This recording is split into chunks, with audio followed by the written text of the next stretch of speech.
Hello, beautiful people. I hope you guys aren't getting sick of me this week.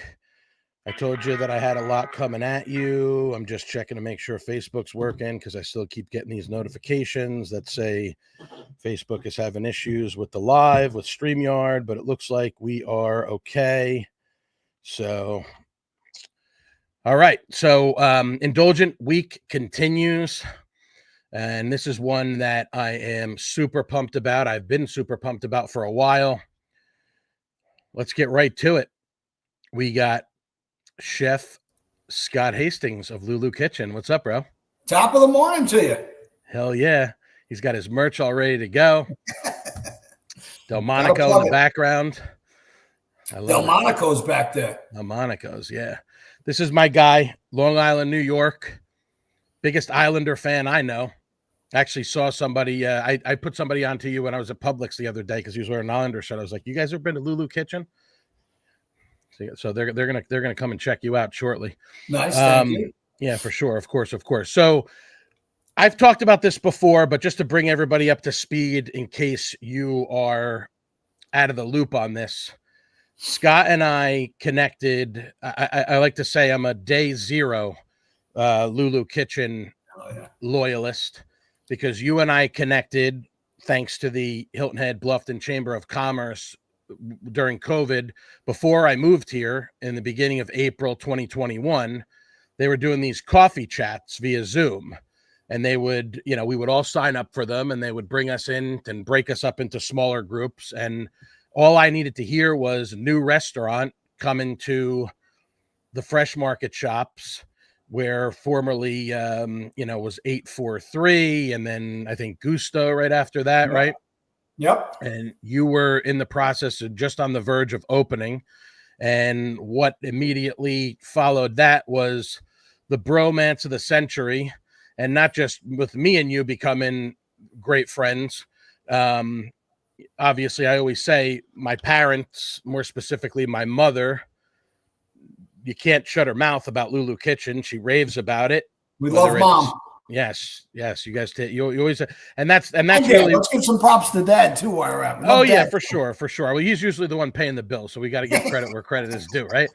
So we were immediately welcomed into the family, so to speak. You guys always take great care of us. I love when people come here, friends and family. I brought two of my boys that came to visit in April. Yeah. We had an awesome dinner. I'm going to bring some of those photos up shortly. And, it's become our family destination specifically for special occasions. So we did Mother's Day brunch, I think last year. Then this year, I can't remember which was which. I'm losing track of all these things, but between the birthdays and the Mother's Day and the Father's Day, inside, outside, again, I brought a couple of my buddies there. They had a blast. One of my top three go-tos on the island, again, regardless of whether you're talking, lunch, dinner, or Sunday brunch. And the timing of this is perfect because you're breaking out a brand new menu and basically Monday, right? This is Wednesday. We're recording September 10th. Yeah. So you just busted out your new menu Monday. Monday, correct. Yeah. Big week. So what's going on? I'm going to pull this up here.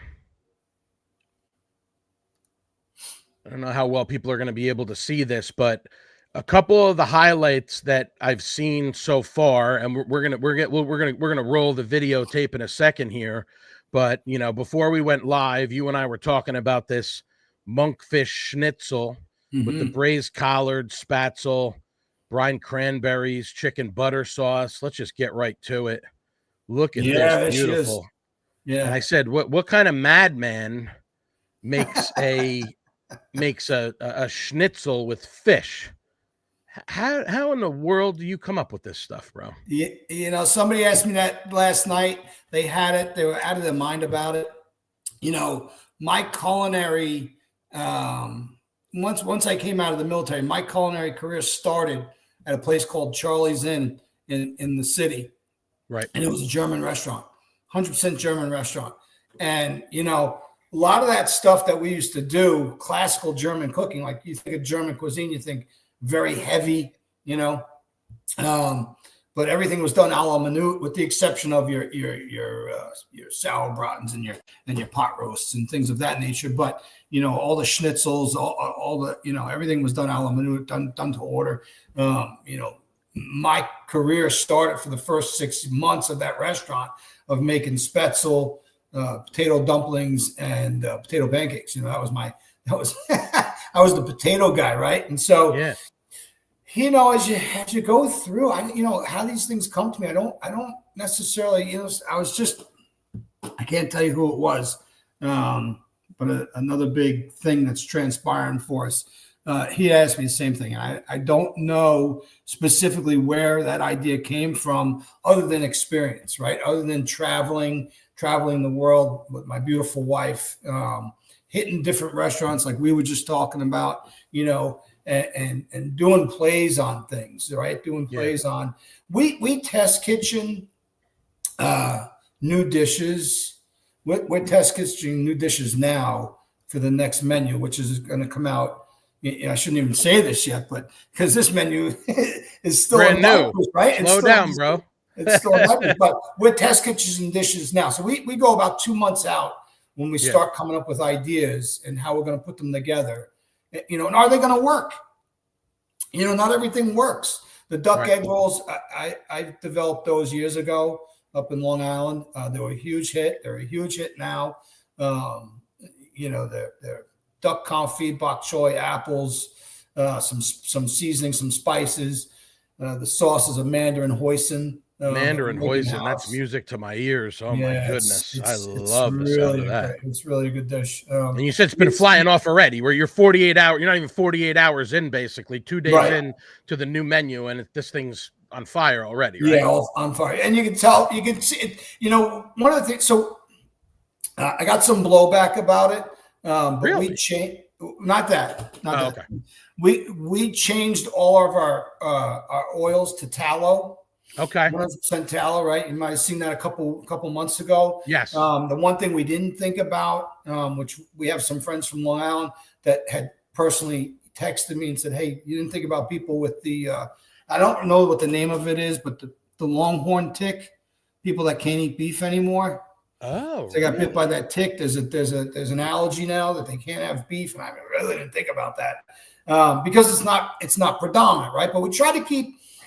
Listen, we try to keep all things in mind, right? Yeah. Whether it's gluten, celiac, you know, vegans, vegetarians, you know, and that was one thing that slipped by the radar. But I'm going to tell you, with the changeover to 100% pure, non-processed oils, the reaction from people has just been phenomenal. You know, the reaction to the food is phenomenal. I mean, everything's crispy, everything's tasty, everything's, you know, we're using a tallow that doesn't have a flavor profile to it, which is fantastic, right? So you get all the benefits of the tallow without the added beef flavor, if you will, you know? Right. Listen, who doesn't like a nice beef flavor? I mean, I bet you got me scared now, dude. If I ever got bit by that tick, I don't know if I could continue on with life. Could go on. I don't know if I can go on. I mean, I've said a number of times over the last week or two, I could live on olives and mushrooms and what was the other thing? Cheese. But you know, if I can't do some sort of meat, I'm in trouble. As much as I love all that other stuff. I don't see you out in the forest foraging for berries. I'm going to tell you. No, definitely not. Definitely not. I'd be afraid to eat the wrong ones. So the other one that I saw that was really exciting was this. New salmon butter. This salmon with buttered cabbage, roasted apples, chestnuts, Dijon beurre fondue. Yeah. I mean, that looks like that's mouth watering right there. Yeah. That dish. Yeah. So so salmon, one of the things about our salmon, I just said to somebody yesterday, I don't tell people a lot about our salmon because it's not wild, Yeah. but it's not the common farm raised either. Right. We use a very specific salmon. Okay. Once I discovered it, it's the only salmon we use. One of the things that make it different from other farm-raised salmons is that this company not only continuously moves their pens in the water, so the salmon aren't stuck in the same body of water, but the water never gets above 50 degrees. Okay. So it does two things. It keeps the toxins from growing in the salmon. Yeah. And the fat content is, we're wearing black today for a reason, you and me. You know what I mean? Yeah, so the fat content is out of control in the salmon. My mother-in-law, who I love dearly, she's a huge salmon eater, and I test kitchened it on her first, and she went wild. And I said she thought it was wild salmon, and I'm like, it's not, but it's just on another level of good. So we'll never get rid of salmon, but you have to try. Listen, you have to try to keep things fresh, right? You have to keep things new. If you have the same old all the time, you know. I can't just live on chicken parmesan, right? You know what I mean? I talked a bunch about chicken parm this week. No, I agree with you, dude. That's the thing I love about it is that you're always changing things around. You have the seasonal stuff, and that's kind of like what lures me in. There's always a special attraction. I mean, even now, and your desserts are always outstanding. You got these beignets, which are just like look absolutely spectacular. What's that little fruity dip that you got on the side? That's a raspberry coulis. Oh my God. So that's the I'm going to tell you something about those. I only did those we do a lot for the ladies of Hilton Head. We do a lot of cooking live events for them. Yes. And we're doing a Creole menu for them on the next luncheon. And really? So I made the beignet dough as a trier, and we gave it to all the customers that night as a bonus dessert. Like, how do you not have this on your menu? So the problem for having that specifically on the menu all the time is that they have to be fried to order. You can't pre-fry a beignet and then pop it in the oven, powder sugar. It's just not the same thing. You don't get that pull. You don't get that stretch. You don't get that crunchiness. You don't get everything that makes a beignet, right? It's like a zeppelin. Yeah. You can't make zeppelins 2 days ahead of time, put them in the fridge. You know what I mean? So, but it's a phenomenal, those beignets are, oh God, I didn't get this figure by eating carrots, You and me both, bro. And then, the good thing is that you mix it up and you got different stuff, but the fact of the matter is that you also make sure that you're still offering the stuff that is the go-tos when you're there. The scallops, my buddy Nick really loved those when we were there with the couscous and the asparagus. My buddy Jamie went with the shrimp and grits, which my dad, he hits that quite a bit when you come. I went with the halibut. Right. So that's that dish is gone now. You know. So that was a seasonal one, but I'm speaking more strictly about the fact that the Lulu chips are going to stay on there. Right. The chicken. The chicken. And the other thing is that, and I want to let's talk about lobster for a minute, because the time before that, when I came with my buddies, and I want to circle back to that wild boar tenderloin too in a minute, but because I had when they had me on Low Country Unscripted last week, they were asking about some outside the box game and things like that. There are people that look for that kind of stuff. And the thing that I love about your restaurant, bro, is that you really kind of cover the full thing. Like, me, I'm obviously I'm Italian. I like to do pasta. Usually you got a couple different options for that. The burger is one of the best burgers that you can get anywhere in the area. Obviously that's more strictly a lunch menu thing, but the time before that we came, when I was with my mom and my brother and my dad, we went lobster crazy. Right? Yeah. We had we had the lobster risotto, My mom, you know, she's just Gotta have the addicted to your chicken. chicken. She's addicted to your chicken and waffles. So she it's hard to get her, whether it's dinner or whether it's brunch. Bouillabaisse. The bouillabaisse was, I mean, this was effing loaded, and that velvety sauce. I always say this is one of the ones, if it was socially acceptable, I'd pick the plate up and just tilt it back. But you know, there's always you always got some nice butter bread or some kind of thing for me to help me soak that up. Yeah. Just absolutely delicious. I just want to make a quick point. Like I was talking to somebody before, is that how many places you're going to go in where you can have fried chicken or bouillabaisse, right? Exactly. Like, and do them both extremely well. Yes. Yeah. We try. We definitely try. Talk about, and then of course we got the, you know, the ravioli, which is with a lobster sauce, but the filling is Wagyu. I mean, lobster. So ravioli with the lobster sauce and fresh lobster in the sauce, but then you got the Wagyu, and then this was the shrimp toast, right? The lobster toast. The lobster toast. I say shrimp toast because when you and I talked about it, we said it reminded me of like back home, and they don't really have it at the Chinese restaurants down here. But it reminded me of back home with the shrimp toast that you would get from, but elevated to the nth degree. Oh my God! Of course, great dish. I'm gonna tell you that dish was one of the hardest to develop because of the fact that, you know, the lobster toast is pretty straightforward, right? You know all the components. We got the fresh brioche. You know, we're getting in live lobsters, steeping them, cracking them, you know, breaking them down, and we're taking everything but the tail and using that for the pate on the brioche. Yeah. And how do you put the rest of it together? What kind of sauce are we using? And you know, the more I dove into it, you know, the more we tasted it, the more we tried it out.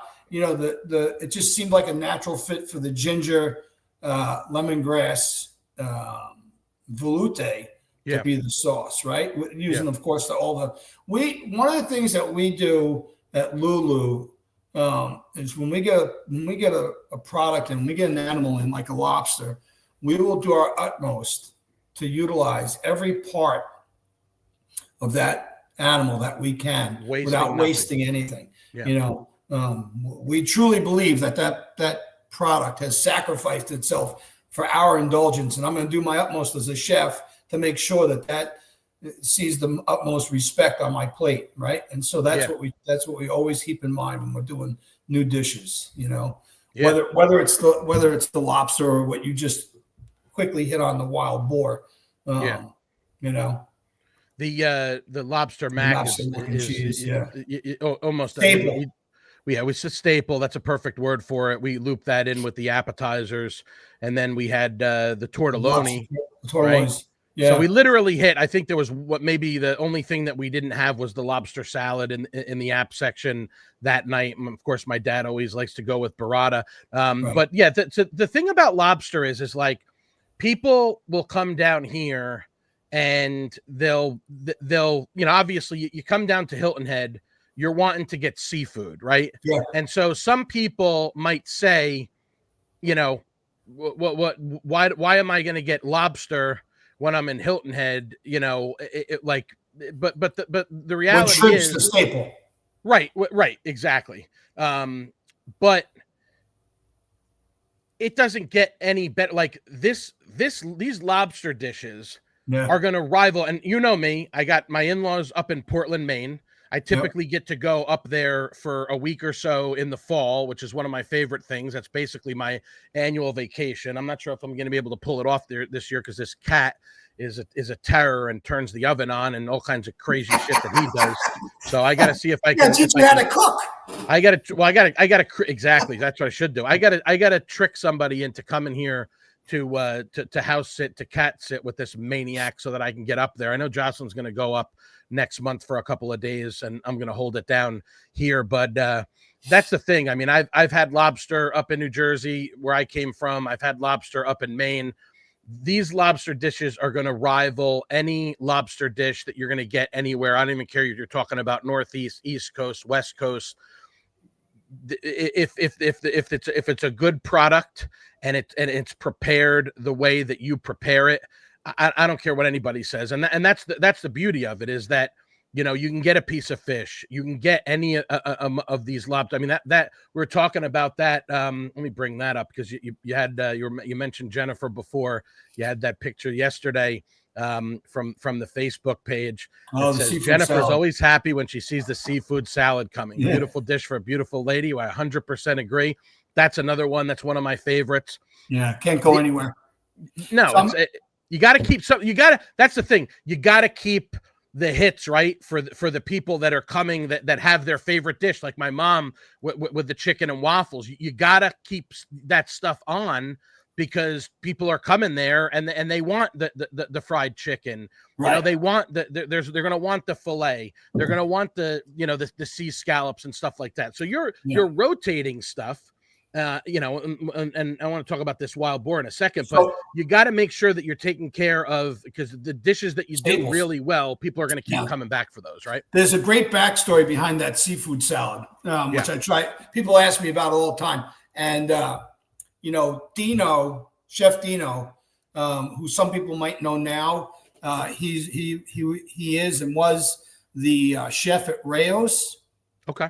In East Harlem. People just say Manhattan, New York City. Everybody knows. So me and him became very good friends over the years, and he used to celebrate his birthday out of the restaurant in the Hamptons I used to work at. Every August he would come out, and the owner of the restaurant had a table at Rayo's, and so every year after the season was over, we would all go in, and I just love that seafood salad that they made. They had a couple other things in it, and I always thought, like, I'm not a huge fan of certain things, right? And I love unique products.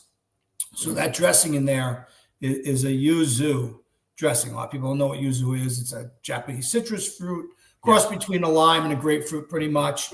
And when that dish came on, which was on the original menu, it's never come off. It's never come off. It's never changed. It's just one of those dishes. And I always give props to Dino, because he was the inspiration for that dish. They do a similar dish, like I have already said, at Rayo's in the city. But I just thought that dish is perfect, low country, Hilton Head, beachy, summery. Listen, we have summer all year round down here, with the exception of the 2.5 inches of snow we got last year. But, it's like that perfect dish that can never come off, right? And it just hits the spot. So good. Scallops, lobster, shrimp, crab, rocket, that citrus, yuzu, XVOO, the extra virgin olive oil. It really is just a delightful dish. All right, let's talk about this. I already said it twice. Please tell me what this Russian razorback wild boar tenderloin is all about. Okay, so again, we're going back to the test kitchen. What are we going to do? How are we going to, one of our things, and I say our, I try not to refer to it as me, because Lulu is everybody. Everybody that comes into that restaurant, that works in that restaurant, is Lulu, right? And so I have a very talented chef that works alongside me, that, we test kitchened kangaroo, we test kitchened ostrich, we test kitchened a lot of wild game from a very good farm out of Texas, Fossil Farms. And the boar came in and everybody went wild. Like, I love pork tenderloin to begin with, but the boar is just an elevated, dish that. But how are we going to make it? How are we going to make it low country? How are we going to make it part of where we are? What are we going to do to implement it into our community, to make it feel as though it belongs? And the natural thought was barbecue, right? Barbecue. Sure. But what kind of barbecue? We can't just put barbecue sauce on it. So, we do a lot of fruit type dishes, implemented in different sauces, and blackberry just seemed natural. We always use a lot of black garlic. If you listen, for people out there that never had black garlic, you got to put it into your diet right away. because it's just Sullivan and phenomenal. I were Chef Sully from Mulberry Street. We were talking about this the other day. He had the wine dinner. He incorporated it into a couple of the dishes. Yeah, it's a Spectacular. phenomenal product. I mean, we Yeah. do it on our Brussels sprouts. We have a black garlic aioli. It's just that'll drive people crazy. Like that sauce is just nuts. And that Brussels is a side. So with the Brussels, with the gremolata, the Parmesan, the black garlic, you can loop that in with anything. You just order with anything. a Yes, la carte. it's a staple on the chicken dish, but you can loop that in with anything for sure. The 15-hour potato with the boar. Yeah. We are always trying to come up or implement new potato. We don't come up with anything. Everything derived from somewhere else, right? Yeah. I didn't invent the 15-hour potato. I didn't invent the pomme de faune. Yeah. I mean, these are things that we just try to implement onto our menus that are different, that you may not get everywhere, that you can't get everywhere. And that 15-hour potato, if you've never tried it yet, have you tried it yet? I don't think so. Is it legitimately that's how long it takes to prepare? Yeah. Holy shit. So it actually takes longer than that to prepare. It takes us about a full 24 hours. You got thinly sliced the potatoes, you got we slow bake them, stack them, layer them. And if anybody they don't get served. Normally we'll serve dishes like this with a side of angioplasty, but we don't. So it's butter, it's duck fat, and it's tallow that they get slow roasted in for 3 hours. Wow. And then they get pressed for 12. So that's where the 15 hours come in. They become a block. And then we portion them out and they get deep fried in tallow again. And they're on another level of just like phenomenally delicious, addicting. I got to keep them away from my wife, actually, because, we'll have them left because they're that good. They're better than the best French fry you ever had. Right. For real. The beet puree pulls, I was a little skeptical when I came up with it and we put it together. I was skeptical. I love golden beets. I hate red beets. I don't like that flavor. I don't like it. Right. Some people like that. Some people are like, oh my God, red beets are the best. Either way, this is a phenomenal puree. It pulls the whole dish together because you have the sweetness of the black garlic, blackberry barbecue. You have that really nice, so anybody that never had wild boar, it's not over the top gamey. It has not. It has a very lovely flavor to it. It's not, if you like pork, you'll love wild boar. The 15-hour potato, the sauteed asparagus tips, that beet puree is necessary to pull the whole dish together. And I think without that, the dish wouldn't be as popular as it is. And you said you're using the golden beets for that? No, we use red beets for that. Red beets. Oh, okay. What I was making is I like gold. I hate red beets. That's a great puree. Right. Because it was, what I was thinking of? I was thinking of the beet and citrus salad, which my wife and my mother, they always like the same stuff. That's another one that's really okay. So for that one, you're incorporating the red beets into the puree. They have that earthiness. We obviously add stuff to that puree, but it still has that real nice earthiness that brings the whole dish together. From the sweetness of the barbecue and the real richness of the potatoes. It's needed there. And you're getting 2 vegetables on the plate. You need your vegetables. You got to have your vegetables, Nick. For real. I always eat my vegetables. That's how that's how I grew to be such a gigantic human being. All right, let's talk about lunch for a second. So, I always tell like to tell this story. A couple of years ago, I was at Bro Shoes. We were talking about Savannah a little bit before, and I was sitting next to Joss and I were sitting next to a group of 4 guys, and you could tell that they were like buddies, like maybe SCAD students or maybe recently graduated or something like that. So of course, they start picking my brain. I'm gonna go to the island with my dad for lunch. Where should we go? And I said, I think you should go to Lulu Kitchen, and think you should try the burger. which, my brother is a huge fan of the burger.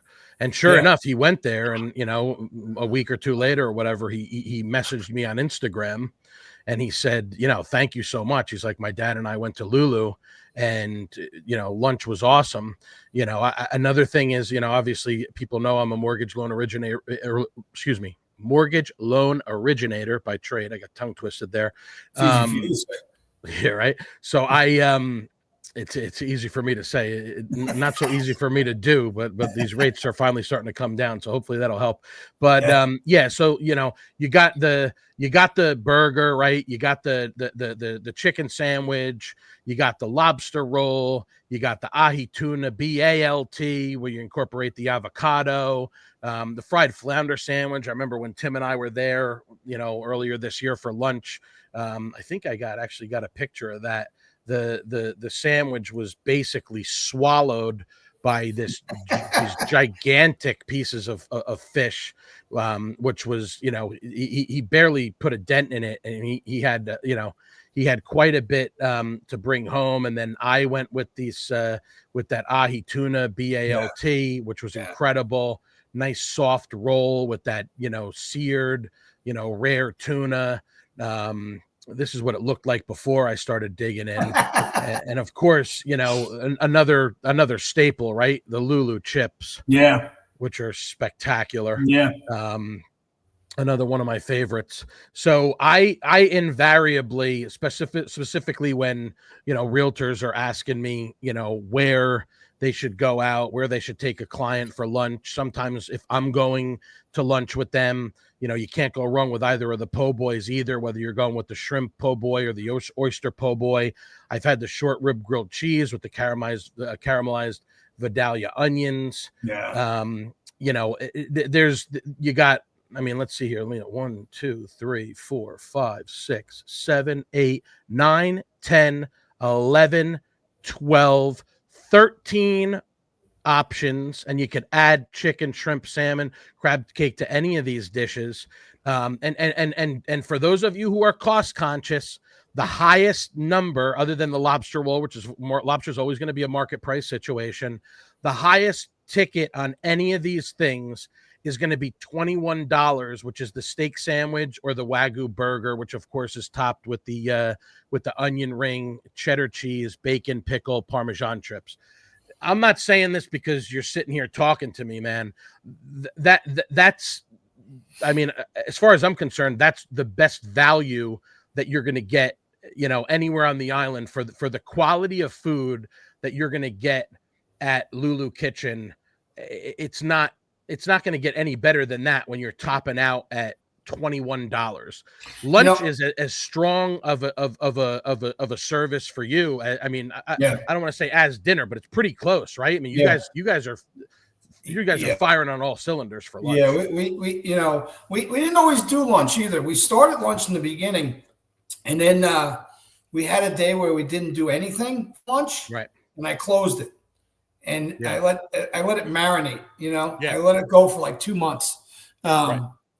And then we plugged it again, and it's just been, there's no turning back now. So that was 3.5 years ago, right? Yeah. One of the things I want to say is that all the handhelds, if you remember our first menu, we had some very conscious COVID menus that were sanitizable. We had the handhelds on the dinner menu. And so, the swordfish tacos, forget it. People keep asking me about those. I'm a firm believer, if you can't do something right, don't do it, right? And so one of the things about those tacos is we can't readily always get the red shells, the rojo shells. It irks me, because if I can't get what I want, I'm not going to do it, right? I can do a regular taco shell, right? I can get regular taco shells anyway. But for me, it's more about than just eating. It's about an experience. It's about, what does it look like? What does it feel like? How's it eat? How's it, right? Yeah. So, but going back to the handhelds are always available at dinner time. Always. Oh, okay. Somebody wants to come in for a burger, lobster roll. So even though it's not on the menu, you can still order that stuff. Yes. Okay. I'm very firm about that with my staff. Don't ever come back. Oh my God. They'll see I am starving right now. Yeah, me too. And I can eat like 3 of those. That is one of the most addicting sandwiches. I have people come down from Maine. I have a kid that used to work for me that went back to Maine. He came down over the summer and he said, Chef, really, I'm on a very tight schedule. The only reason me and my wife are here is I need that. I hate using the word crack, but that's what he calls it. I need the crack sandwich. Yeah. Like, he's like, nobody does it. People try, but this is something that you're doing that My first introduction to a short rib grilled cheese was Grand Lux at the Garden State Plaza in New Jersey. It was one of those Cheesecake Factory concepts. I don't know if it's still there anymore. This is obviously a way, way better version of that. But yeah, it's an incredible sandwich. Of course, you got that meatball. Monster meatball. This was the day that I took. Go back to that picture. Go back to the meatball picture. Yeah. That picture doesn't give that meatball any justice. That is a 14-ounce bowl right there. So yeah. That meatball is taking up the whole. It's a monster. We used to weigh him at 12 ounces is what we used to weigh him at. Before I mean, just look at that's a tablespoon. Yeah, it looks like it's a tiny little spoon that you would use to stir. It looks like a Demitas. Exactly, the Demitas. The Demitas. I love that. I haven't heard Demitas since my grandma Nunu said it. That's incredible. Yeah, that's the day that I brought one of the realtors that I had. All the desserts made in house. All my recipes. I want to get to the desserts. I'm going to get to desserts, and then we're going to talk about brunch soon. But when I took him there, he had not heard of Lulu, and we went there for lunch, and he texted me. I think he was back a couple times over the next couple of weeks because he had not been, and he again, sometimes it's one of those things when people tell me, they're like, what's this? I'm like, how on earth have you not heard of this place? It's crazy to me. The desserts, like you said, all made in-house, and this is a thing that is you're changing around these a little bit too, right? You revolve some different things in with the desserts as well. Yeah. So this was dessert number 12, and this was back, when I think in April when I was there with my buddies. Yeah. So the place. I hate keep going back to it, but the place that I left in New York, we had developed in-house in the kitchen. We had a pastry kitchen though. Me and the pastry chef, we had developed 14 desserts on that menu, and we only ever had. I think the most we ever had was 5. Right. And I got to the point where I wanted it to stand alone. I wanted it to be able to, plug it by itself, make people, we now have customers, guests that come in specifically for dessert. Right. They'll come in at 8:30, they'll have a cappuccino, espresso, and, a couple slices of pie. And what I mean? I love that. That's exactly what I've always envisioned with that dessert menu, is that people will, listen, if you like going to your favorite restaurant and then you're coming to us afterwards specifically for dessert, no problem. That's, I do that myself. Yeah. You might it's very difficult it's not, the restaurant business is not an easy thing. What I mean? There's so many hurdles that you have to, so to be able to do a great dinner service, lunch service, brunch service, and then do desserts, it's very difficult for anybody to do that, For real. I'm grateful that we have a dedicated team, that you don't have to say, hey, you got to come in at 8 tomorrow. They're there at 8 already, right? They're there at 8. They're working their tails off. We're all side by side. They do a phenomenal job. Props to the team is what I always say. This isn't about me. It's not about Jen. It's certainly not even about, a lot of people think Jen's Lulu. Yeah. A lot of people come in and say Jen's Lulu. You know the story, but not a lot of people do. That restaurant was going to be called Solace. That's what the original name of that restaurant was, because it was going to be ever changing. It was going to be a French tasting restaurant. It was going to be 7 or 11 courses. And in the interim, our dog passed away, Lulu. I remember. Yeah. Jen wanted nothing to do with the restaurant. And I woke up in the middle of the night one night and I said, what about Lulu? And she started crying. Oh, yeah. I'm like, I mean, it's the name of the restaurant. And she was like, yes, that's it. And knock on wood, 5 years later, we're still, still doing it. Our dogs are so important to us. They're members Absolutely. of the family. I don't know what I would do without Juno. Yeah. I don't know if I would have made it through. I love without her, I walks wouldn't have made it through the some of the toughest, most difficult times of my life. And even even during COVID when we were stuck at home, my day consisted of wake up, let Juno out, maybe right. And it was a very lucrative year for me mortgage wise, because that's the only thing where people were really doing, were buying homes. And I would go from my dad. I had a desk, a workstation set up at the dining room table. We had, Ashes. My cat would be sitting there in the sunspot next to me. And then it would basically be write a loan or two, take Juno for a walk, go pick up lunch or whatever it was, eat some lunch, back to the desk, back to the computer, write another loan or two, take her for another. We were doing 2-3 walks a day. And like I said, I don't know if I would have made it through if it wasn't for that. I always joke around. Juno is it's a Greek protector of the estate, which is accurate because she goes ballistic every time somebody comes to the door, and goddess of marriage, which I don't need to get into details. I'll get myself in trouble, but Juno is definitely the glue that holds this family together as Ronan wreaks havoc. I just wanted, because I stumbled upon these as I was going through this, I just want to hit a couple other photos, and then I want to talk about brunch for a couple minutes. Yeah. So I remember this was going back to late 23, I think, when I went there for lunch with one of my realtor friends, because we were talking about, it was a friend of hers that was looking to get some advice to purchase a home. And we sat down, and you had soup of the moment was mushroom soup, which was incredible. I don't know how many people are as gluttonous as me to follow up a creamy soup like that with the sweet corn agnolotti. Sweet pea. I'm sorry. I got corn on the brain from what we were talking about before. Corn, and those are my two favorites. I mean, one of my favorite meals that my mom used to make was the roast beef with the mashed potatoes and the peas and the corn. You make a little reservoir in the mashed potatoes, and you're mixing in the peas and the corn. It's gotta be a Long Island thing, man. Must be. This was so good. Chowder.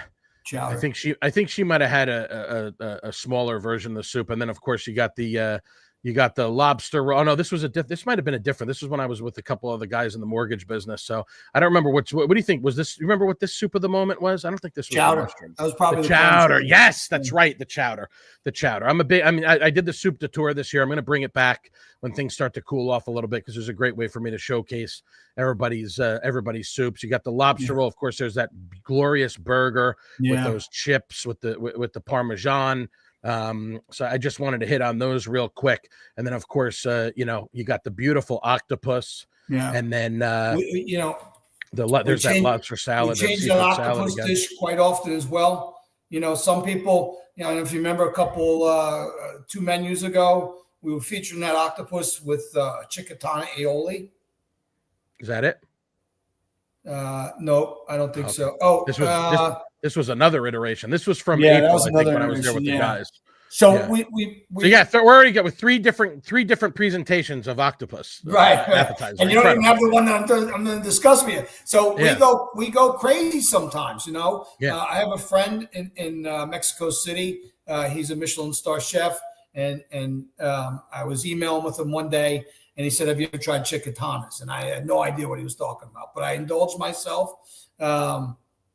I bought a couple bags, had them shipped up, tried them. Are you Googling what a chickatana is right now? No. I'm just preparing for the brunch segment, but go ahead. And so I made the whole staff try them, and they all agreed that it tasted like a skin-on peanut. Oh, okay. And what they are is flying ants. They only come out for 1 week in June in Oaxaca, Mexico. They harvest flying ants. Yeah. Oh. Yeah, they smoke them, and then we turned them into an aioli, and we put it on with the octopus dish, and the staff was instructed to tell everybody what they were. Okay. And I had a gentleman comment one day online that they were absolutely outstanding, but you want to Google what chicatanas are first before you eat it. And I said to him, there's no need to Google that. My staff should be telling you already. I will explain to you what it is. And, what came out of that was this. I've had so many people go, what happened to the chicatanas? Where'd the chicatanas go? Like, that was what we were looking forward to. We heard so much about those. And so now they're out of season, and it's I can't get my hands on, but they will, the point of this was they will be coming back. That dish was just a spectacular dish. The whole, from soup to nuts with that octopus is just phenomenally delicious. So good.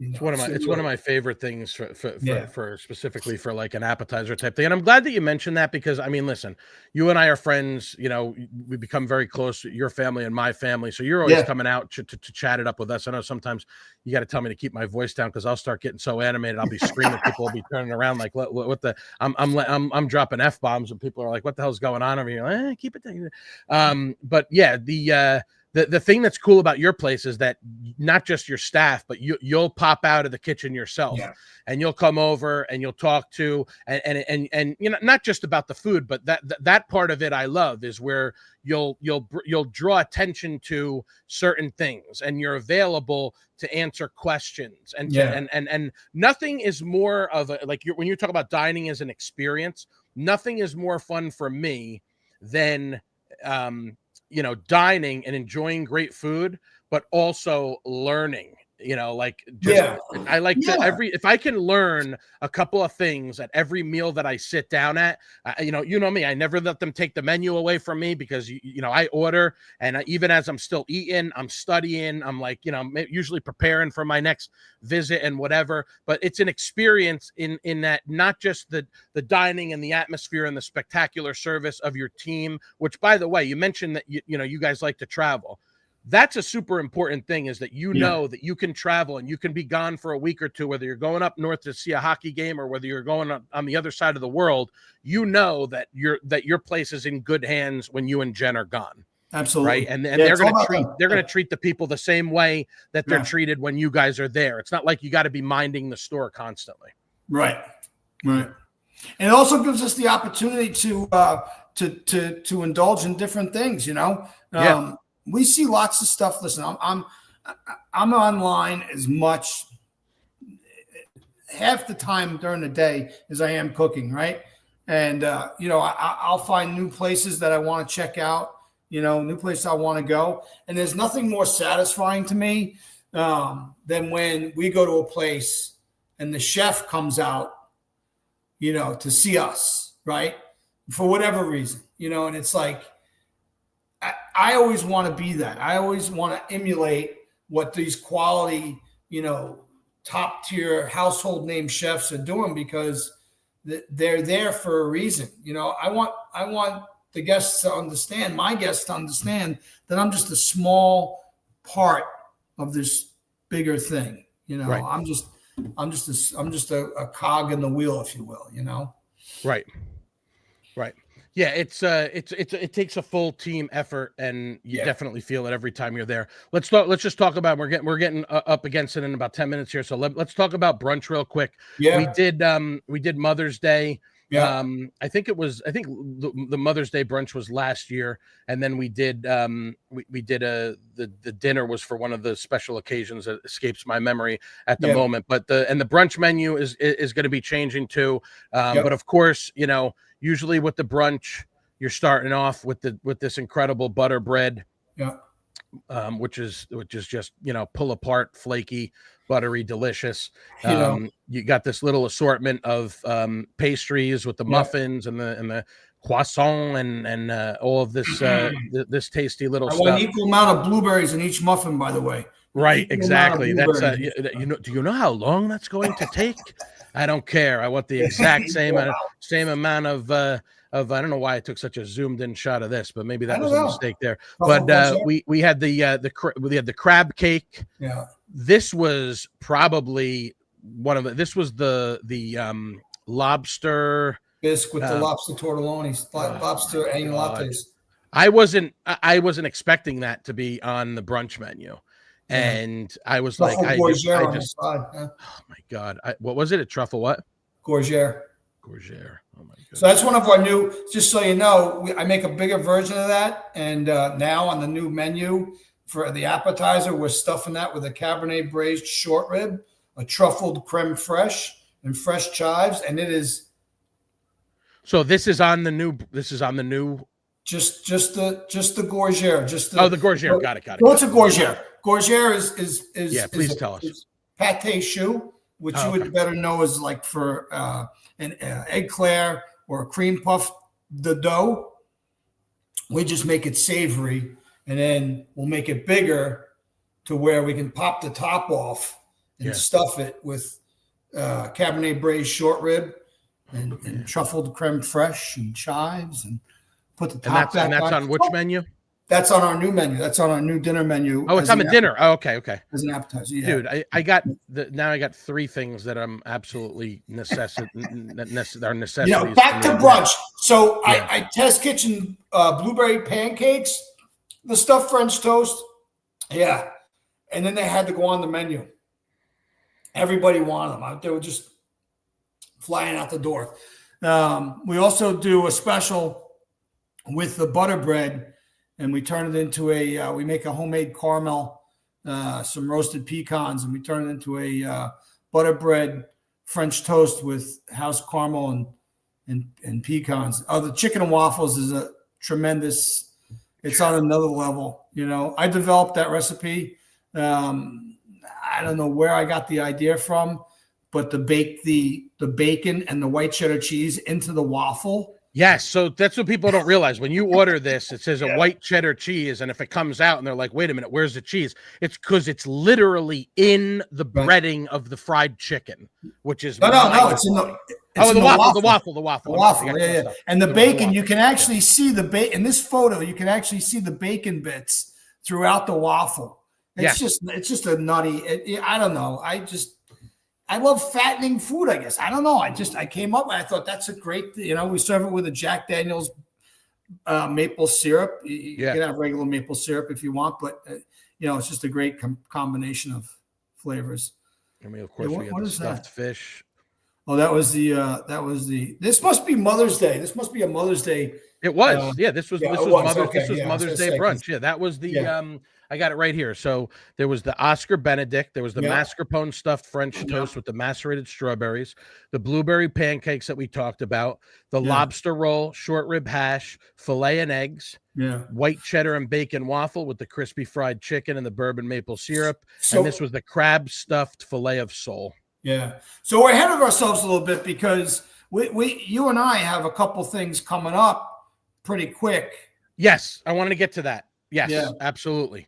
So you want to talk about Maryvale first? Maryvale's phenomenal. Let's do that. It's already sold out. Yeah. And there's still 5 weeks to go. Maryvale Vineyards wine dinner, October 7th, sold out already. I got the inside scoop on this. I'll be there. Joss and I are going to be there. Yeah. Nice. Starting with a roasted Kumamoto oyster. First course, risotto carbonara. Second course, that gorgeous Maine lobster salad. Yeah, that's a phenomenal dish. Third course, chicken chasseur. Tell me what a chicken chasseur is. It's almost like a French style chicken stew, if you will. It's braised, it's slow in the oven. Lots of wine, which is going to be phenomenal with this that Cabernet, that Saint Helena. So, as you know, or may not know, I don't drink, which is probably a good thing because if I did, forget it. I'm going to agree with that. But people say, how do you come up with these dishes that pair so well with the wines? And it really is just not basic knowledge of wine pairing, but then the in-depth layering of what does this vineyard do with that separates them from other vineyards, right? And when I saw that St. Helena Cabernet, the first dish I thought of was that chicken saucier because it's slow braised. It's not coco vin and it's not cacciatore. It's somewhere in the middle. It's somewhere in the middle of a coco vin or a cacciatore. It's just a phenomenal dish. If you like chicken, you'd love that. You had me at mushrooms and tarragon. I rarely order Yeah. chicken, but this looks spectacular. What's this tomato concasse? Concasse Concasse. is just the tomatoes that have been gently blanched, Got it. skinned, seeded, Okay. and diced. Yeah, That's very paired good. with the St. Helena Cabernet, as you said, and then you're going to round it out with the salmon and croute, 60 Yep. South salmon, spinach pastry, dill veloute with the Pinot Noir, and then we're going to finish things off with the Chelsea tart with caramel and chantilly cream, and that says Antigua is the pair. So you got the Napa Sauvignon Blanc, you got the Napa Cabernet, you got the Sonoma-Coast Chardonnay, the St. Helena Cabernet, the Pinot Noir, the Antigua. Again, this is Tuesday, October 7th, already sold out, 6 to 9 p.m. Steel Cooper is the speaker. You got the RNDC rep, Tabitha Arsenal. And of course, Jen's going to be hosting, Chef William Cohn from the team. I'm really excited about this one. One of the things I want to say about these wine dinner events, these were a brainchild of Jeffrey Kiefer and myself. Anybody may know Jeffrey. He has the galleries, Vivid Galleries over in the Sea Pine Shops. All the proceeds to his gallery goes to the Michael J. Fox Foundation for a cure for Parkinson's. Oh, really? Yes. That's incredible. All the artwork inside of Lulu Kitchen is Jeffrey's artwork. Oh, okay. It's all available for sale. I know you keep putting up that New York skyline picture. All these pictures have been taken by Jeffrey throughout his travels. He also, as well, has Parkinson's. We do his gala, which comes up in the very next day after the wine dinner. So the wine dinner is October 7th. Jeffrey's gala, there's Lulu on the wall to the left. Jeffrey's gala is October 8th. Tickets almost always sell out for that event. Okay. It's a great event. It really is. He raises so much money for Parkinson's, for a cure for Parkinson's. It's when I met Jeffrey, I said, this is the guy. So he's always there at the wine dinners. He gives away his books. He talks a little bit about the new photos, talks a little bit about Parkinson's and how, the strategy for curing Parkinson's is going.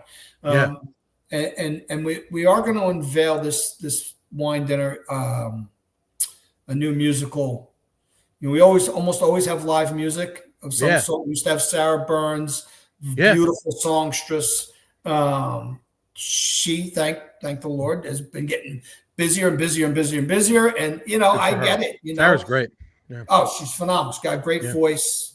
Close your eyes, you wouldn't know the difference between her and the girl from 10,000 Cranberries. I can't even. I know what you're saying. I can't even think of her name right now. But so and then of course Thanksgiving. I plug Thanksgiving now because we sell Thanksgiving. Natalie Merchant, is that you were talking about? Yes, Natalie Merchant. Yeah. Thank you very much. Thank you. Yeah, so you have like 10 computers there where you like. I got screens all over the place. You have no idea what's going on over here, bro. No, but you said Thanksgiving. Yeah, so Thanksgiving is very big at Lulu. We do an early thing. It's normally like 10 to 4. I tell everybody the same thing. If you're planning on coming, make your reservations early. We might have to do that this year. Yeah, I mean, it's usually nice where we have the outside patio open, but we only have 100 seats, right? And they kind of fill up pretty quick, and the whole place, so yeah. And we always change the menu. We always have the turkey plate. We always try to do the turkey plate. People will say to me, "How are you doing that turkey plate for $21?" Yeah, it's because I want people to eat. You're going to get a platter of food. I want you to have as much turkey as you can possibly fathom. It's what Thanksgiving is all about: food, football, and family. I don't want to let you go before we talk about one last thing, which is when you're talking about Lulu Kitchen, and you follow them on Facebook at Lulu Kitchen. They're also on Instagram. I'll get you that in a second, but the cocktails. You cannot forget about the cocktails. Fall in the air. We got the apple martini that's ready to go. Yeah. This was Labor Day with the Lulu Spritz. You know, you feature a lot of these things. You know, this was the white chocolate cheesecake, and this was the Godiva chocolate souffle. Oh, but we were talking I about love dessert. how you're always featuring the cocktails as well. What were you going to say about the souffle? Well, we're talking about desserts before. One of the new desserts that's coming onto the menu as well is a. And this was that stuff. This was that stuffed French toast that French you were talking toast. about. Yeah, that's a huge hit. The Grand Marnier souffle with creme anglaise on table side. We try to, we try not to be too hokey pokey about, uppity type stuff, but there's certain things that I expect that the staff needs to do. And that's exactly how that dish should be presented. The Grand Marnier souffle. I think I sent you a picture of it a couple of weeks ago. I know I posted it up. Because what was the new dessert that? Oh, no, go ahead. Finish what you're saying. We test kitchened it, and it was a smash hit, off the chart. Everybody wanted it. Again, if you're lucky enough to be at Lulu Kitchen when we're test kitchen stuff as a guest, you're going to get lots of free stuff to eat. The beignets, the Grand Marnier souffle. A couple of years ago, we were test kitchen and. Chocolate pot de creme, and everybody got chocolate pot de creme, on the house, and that's just the way we roll. You know what I mean? It's like we want people's honest opinion about. Listen, I get it. You don't like something, you don't like something. I totally understand that. If something's not hitting all cylinders, okay, we get it. Certain things you're not gonna. Not everybody likes everything. And that's basically what it comes down to. So. I had cut you off. I think there was another dessert that you were going to mention, another new one, or was it the souffle? I think I cut you off there because I was scrolling. The souffle. I was going to say something about lunch, but it jumped out of my mind. Oh, that's right. Every week or every month, I should say, we're running a different lunch special. July and August, it was the fried flounder sandwich and a beer for $15. Yes. You were even doing the burger and the beer for $20. That's now. So we're doing that now. So that's running right now. So which is it's funny. I get some people. I can make that at home for $7. Okay, let me see you do it. Go get 10 ounces of Wagyu meat, right? Yeah. And blah blah blah blah blah blah. I'll put people to the test. Let's go. Bring it in. We'll have some fun. You know what I mean? Like I really don't get upset by things like that. I want people to conversate. Yeah. I want people to understand that, what we're doing is not, anything that you're normalizing. You know what I mean? Yeah. People ask me all the time, who has the best burger on the island? Hands down. I say on the island or in the area. And you're going to be surprised at who I tell you. They say in the area. I say in the area, without a doubt, the brunch burger at Eggs Up Grill is phenomenal. Excellent. Lori's going to come on in a couple of weeks. How good she's on grandma duty for these next couple of weeks, but she's coming on to talk to me. Oh my God! Yeah. Who on Hilton Head has the best burger? I think that goes without saying. Tin and Towel. But somebody said the other day, it depends on if you like that style. That's what I was going to say. Smash burgers are a different category. If we're talking about smash burgers, yes, Tin and Towel was the best. Right. But if we're talking about, Wagyu and we're getting, we're getting up there. I mean, we have a couple.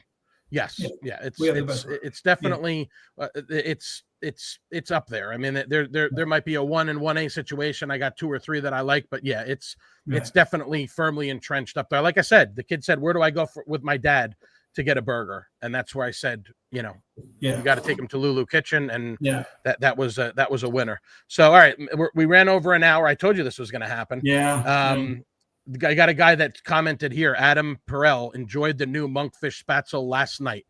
So we already have an endorsement on the monkfish spatzel. I'm gonna be over there, dude. I need the well, he said spatzel schnitzel. That's okay. We'll give him a break. Monkfish. I made plenty of mistakes already on these anyway. Yeah. Monkfish schnitzel. That's on my list. I want to try that wild boar tenderloin, and then of course that braised short rib that you said that you're using. With the Bourgère. With the Bourgère. Yeah.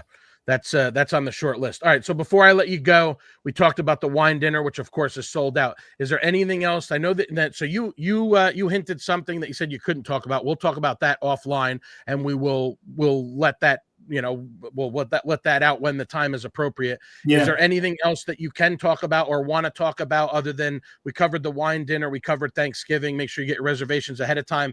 Anything else that you want to touch on before we let you go, bro? Well, I mean, just the fact that, we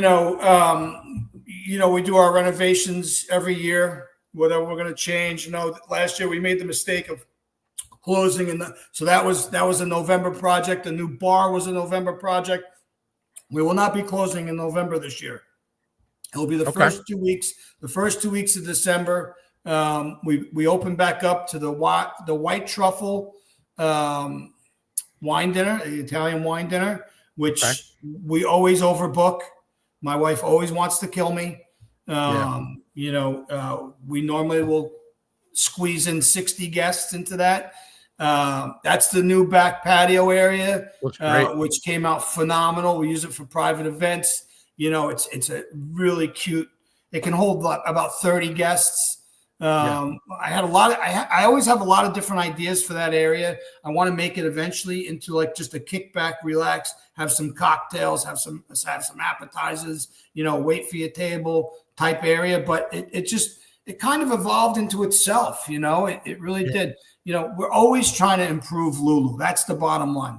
You showed those chairs. If you could put that picture back up, we had those horrible metal chairs that kind of like everybody has. They were blue, and we bought these really nice bistro chairs about a year ago.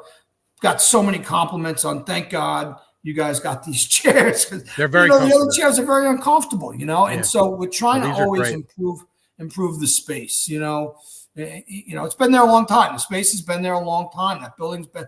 That's our Wahi lays. We love Wahi. They're the most fantastic lays. We'll do a. That's the women's group for those of you who are not familiar, right? There's a women's group that's there how often? The Women's Association of Hilton Head Island, I believe it is. It's what it stands. Are they there once a month, or is that how often is that? So we do it twice a year, and we usually do it back-to-back days. So they're actually coming on the 3rd of October, cool. And then we run into the 6th.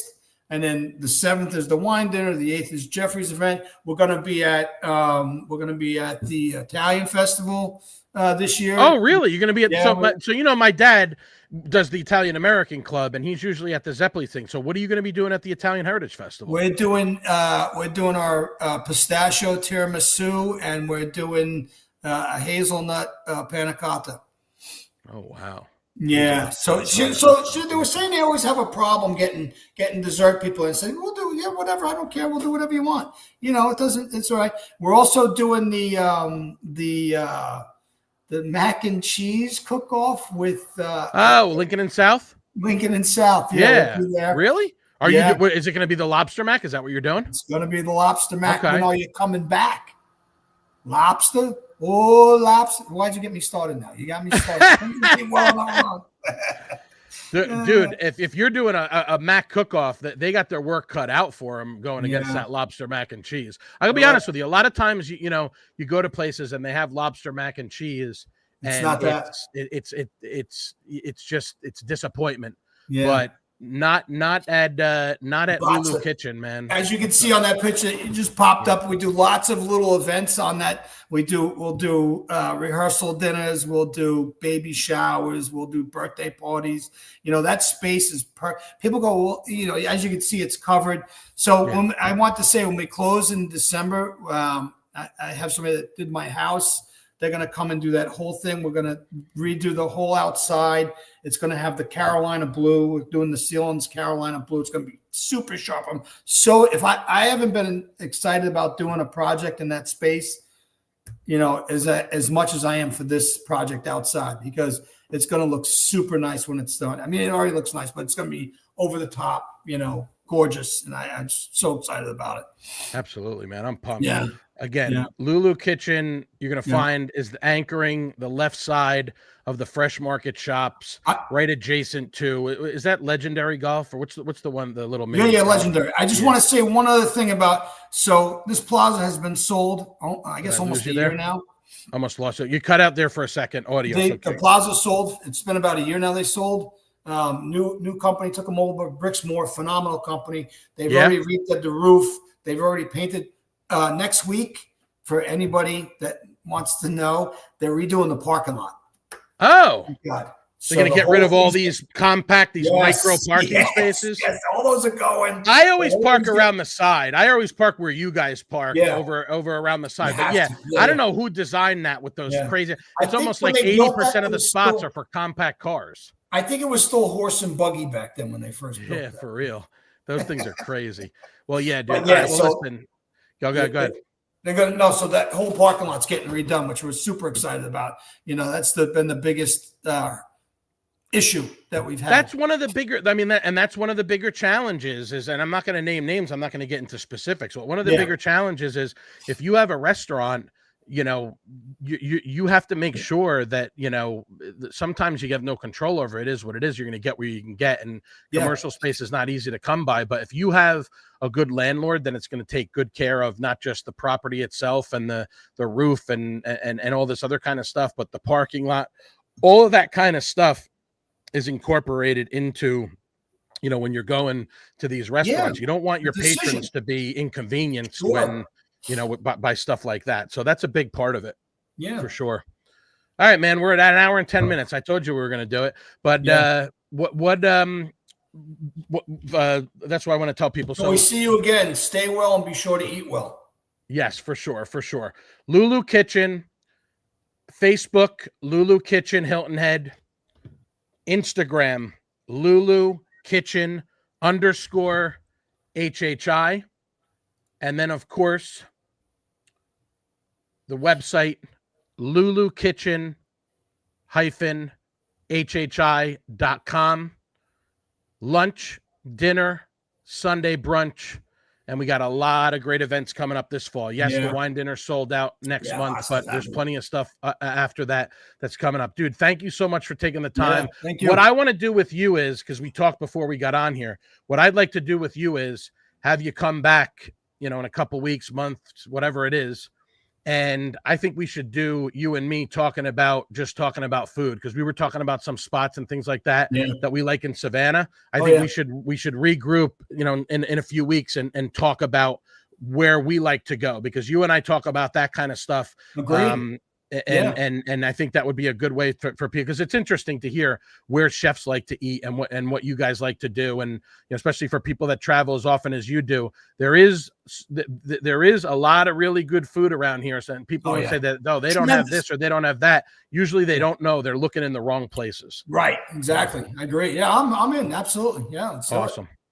All right, man. Well, listen, thank you very much for doing this. I appreciate it. I'm going to come and see you, and then I'm going to talk as soon as I get off with you. I'm going to talk to my mom and see when we can get our reservations squared away. You got to move the Ultimate Warrior down a little bit, though. He's too far. You can't see him. There he is. There you go. There he is. Oh, you got Stinger up there too, huh? We got Macho Man, we got the Ultimate Warrior. The only Hogan you're going to find is on the only Hogan you're going to find in here is on the Mega Powers Explode poster that my friend Mike Verna gave me from. That was one of those ones from the archives. There was a poster that he had gotten from a really long time ago. So and you schooled me a couple weeks ago on the Road Warriors. I did. You and I we were having a Road Warrior demolition discussion for sure. Yeah, it must have been lost. I don't know. Hey man, you know where you go for your wrestling history. I got it all up here. Bunch of useless information up there. All right, bro. I'm gonna let you go. I know you got shit to do. Thank you again. I appreciate it. And again, guys, go check out Lulu Kitchen, because they got good stuff galore, especially when you're talking about not just the stuff, but the cocktails and the desserts and everything like that. Obviously, you could tell from this hour and almost 15 minutes that we talked how much effort and stuff goes into it. So go over there, let them take great care of you. Tell them the Indulgent Islander sent you. As always, stay hungry, my friends. Indulgent Islander out.